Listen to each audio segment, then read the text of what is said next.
They say, if you hear footsteps on the stairs of the Dakota building, don't look back, because what you hear might not be human. This luxurious building dates back to the 1880s in New York.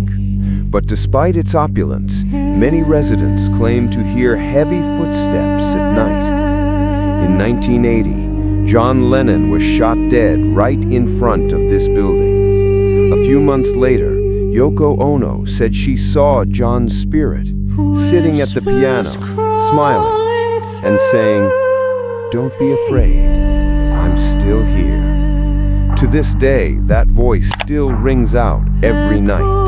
They say, once you enter the Dakota building, you're no longer alone.